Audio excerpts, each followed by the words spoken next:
Hello and welcome to Butts and Guts, a podcast brought to you by Corum, an acronym which stands for Colorectal Cancer Survivorship Society of Malaysia.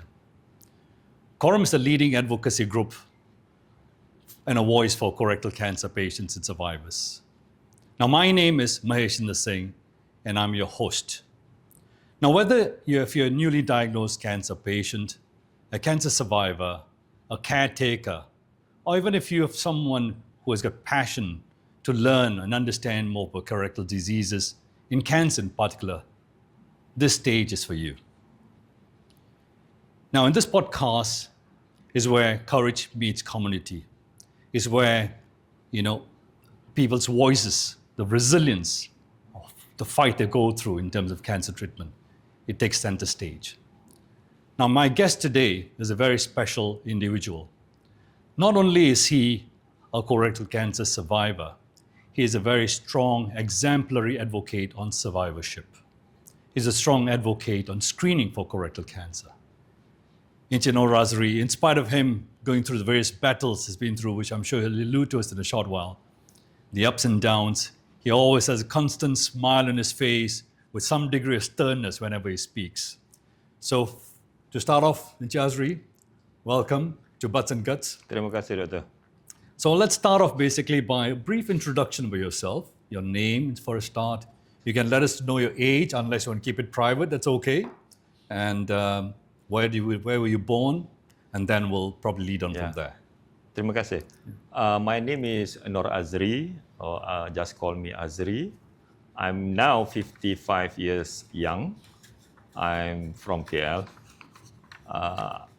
I was diagnosed with cancer, colorectal cancer, when I was 51 years old. Now I do not work anymore. I just do some small jobs, and most of my time I spend for Corum as well, to do patient advocacy and also some activities for patient support. Fantastic. Ashwi, maybe we'll just start off by a simple, understanding about your journey from the time when you had the initial symptoms, if you had any symptoms for a start, to the point when you had a diagnosis. And what was your reaction when you first told that you had cancer? I had blood in my stool, but then I went to a GP, which was my friend. GP told me that probably it's hemorrhoid, so I've taken some medicine. When the medicine finished, then I asked for more medicine. And but the symptoms still persist. And then I had some bowel problems, constipation, diarrhea. But then I went to pharmacy instead of I went to hospital. But only at one time, during the COVID time, I had my vaccine done. I fell sick for 21 days.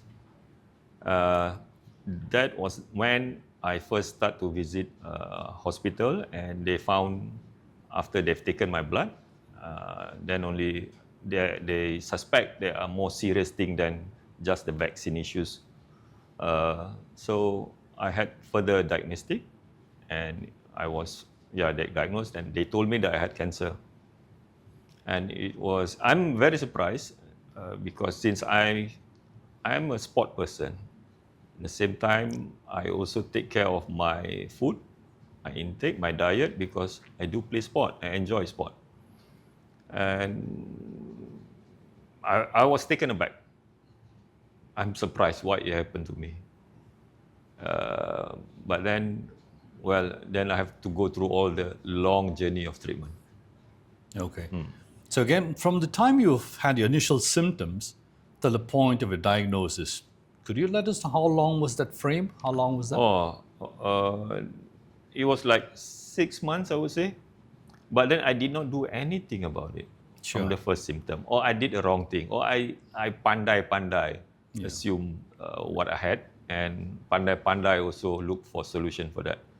So during that period of time, I think my condition, my cancer getting worse. That is where, if I wish, I could go back in time I just would immediately take action once Yeah. the diagnosis was done.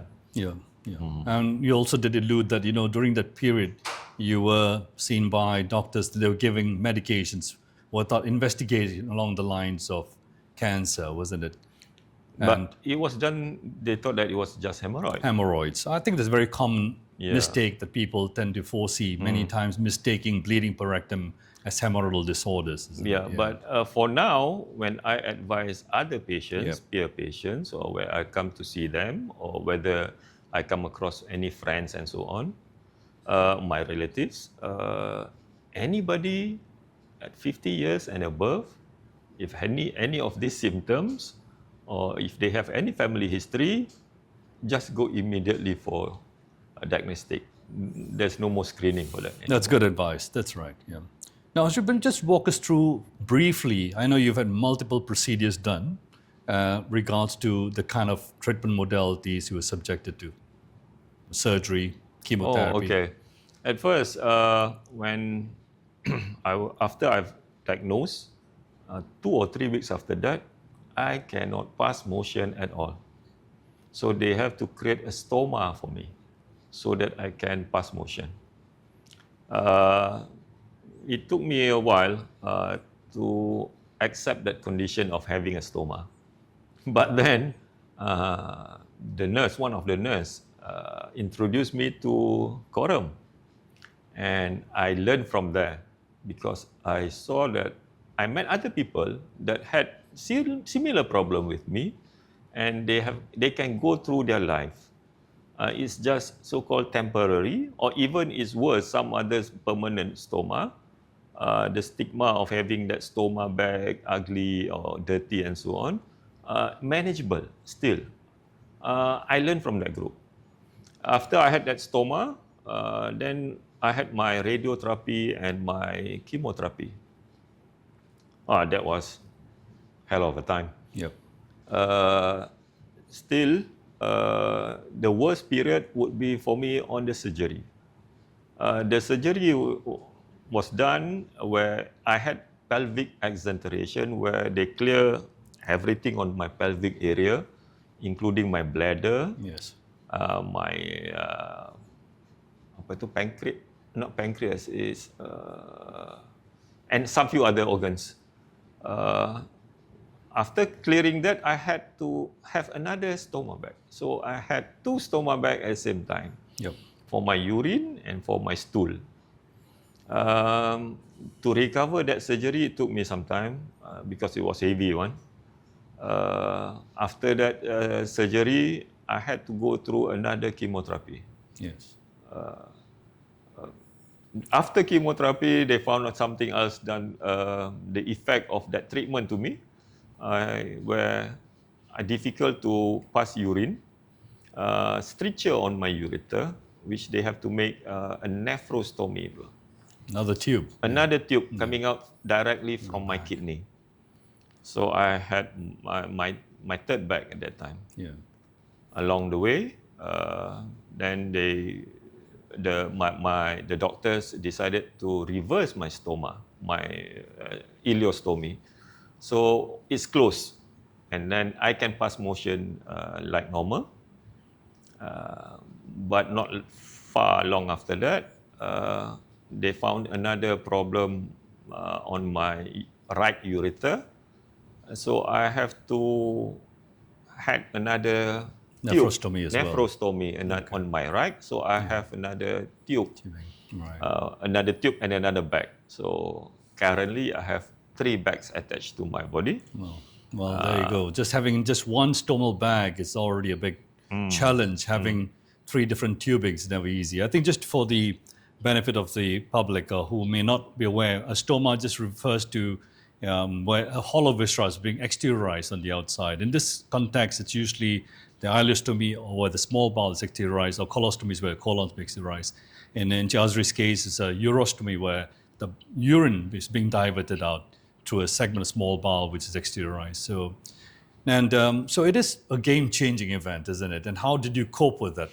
Was it? And you sort of adapted to that, I'm sure now. But Yeah, Corum group helps me a lot Very good. because I met many people who have the same, not many, but I met some people that had the same problem with me, and they inspired me Yeah. on to go through their daily life. Uh, anything is possible if you really put your mind into it, and well, other people can do it. Why not me? That's right. Therefore, I just blast through and go through on the matter. And because during the treatment, I visited hospital many times during the treatment. I've met a lot of people worse than me. Yes. Lagi teruk. Yeah. So I'm in better condition than them course. comparatively. So that's a blessing. That's right. Yeah. Actually, just to pick your brains a little bit more, and I do occasionally have patients, Muslim patients with a stomal bag. Sometimes they do inquire about prayers and so on, and we are in bulan Ramadan now. Yeah. And any particular tips that you can have to advise? Boleh sembahyang kalau kita biarpun kita ada stoma, najis keluar di luar, tapi di dalam bag. Untuk Muslim ada fatwa yang dikeluarkan oleh pejabat agama berdasarkan tengok pejabat agama negeri mana, sama ada yang wilayah, ada yang Kelantan, ada yang Johor, semua ada keluarkan fatwa diperbolehkan untuk bersembahyang. Sebab benda tu tidak terkeluar dan tak terkena. Cuma pastikan benda tu semua bersih sebelum menunaikan sembahyang. Dan sebenarnya untuk pesakit-pesakit Muslim yang ada stoma, dia dapat diskaun. Bagus. Dia boleh combinekan dia punya sembahyang. Muslim sembahyang 5 kali satu hari, dia boleh combinekan sembahyang nombor 2 dengan nombor 3, Zuhur dan Asar, nombor 4 dengan nombor 5. Dia boleh combine, dia dapat diskaun sebab dia susah nak kena clean kan, nak kena manage that thing. Dia boleh dapat diskaun lagi. Itu adalah fatwa. Fatwa means it's a rule already being given. Fantastic. Right? So there is no reason why not to. There you go. So we got it right from the horse's mouth himself. Terima kasih, Azri. Now, just one, two other questions in regards to screening. And I know what you've been through, and like I said, you're a strong advocate. How important is screening? What message would you allay to the public regards to screening for colorectal cancer? Screening colorectal cancer for men is number 1. For women, it's number 2 in Malaysia. It's serious matter. And to do the screening, it's not difficult actually. It's just to share or to give your stool. They will do the necessary thing to check whether it's positive or negative. In terms of this is screening, it's same thing like when you give your blood or you give your urine. It's the same thing. But now, for colorectal cancer, screening is giving your stool. It is very important because screening, you can know if you have any serious possibility of cancer, then to get treatment early. Cancer is treatable. That's right.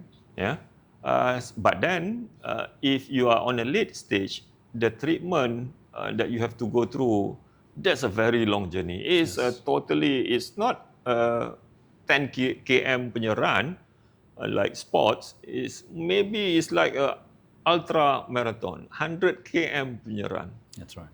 I've been doing my marathon before, my half marathon before. Boleh buat. That's why for me pun, I give example to my group of sports people. If you don't do screening, you probably have problems in getting through even the 5 km punya run, which you normally can do. Very good. Yeah. So it's always basically, early detection before symptoms. That's what screening entails. Do not wait for symptoms. Get yourself tested. One last question now. Now, you mentioned a few times about the importance of Corum. So how important is having a support group in your journey for cancer? Patient with cancer, once patient know that they have cancer, they totally down. Cancer, public, kalau dengar je cancer, mati. The first thing come to their mind, cancer equals to death. It's a death sentence. Not many people public still have that thinking, that stigma. But then the patient need to see the positive side of this cancer through those people who have succeeded in the treatment of cancer. And there are many. But you need to go to look to those positive things instead of just from the public and long time ago punya history where there are a lot of advancement now. And in terms of treatment, it is treatable. Yeah. So you need to look for the group. Corum has lots of things that it can provide, it can share with patients with cancer, colorectal cancer especially. Experienced patients, experienced allied health professionals can assist colorectal cancer patient. So if you are alone on your own, it is difficult for you to go through. Much more, it is like a turbo. If you join a group, join a Corum, for example, if you come to know that you have colorectal cancer, you have a turbo for you to get through your journey for your treatment. Yeah, very true. Because everyone who diagnosed, it's not just the patient alone. The entire family sometimes goes through a roller coaster ride, isn't it? Yeah. Okay. Last words before we close. Anything else you would like to say to the public and so on? For me, as what you said as well just now, for those who have family background, who had history of cancer, get your screening done earlier than what the public or our hospital guideline. Anything very simple, just give your stool only to the doctor, to the clinic. Nothing to lose. Nothing to lose. Memang going to lose pun. Kalau tak kan you flush. Ini you give your stool to them. Kan properly, they will wrap it up and so on. Don't worry about that. Early screening helps to save lives. Definitely. Go earlier. And it's not difficult. Sama exactly macam mana you bagi urine, air kencing, macam tu juga you bagi stool. It's the same thing. That's true. Easy.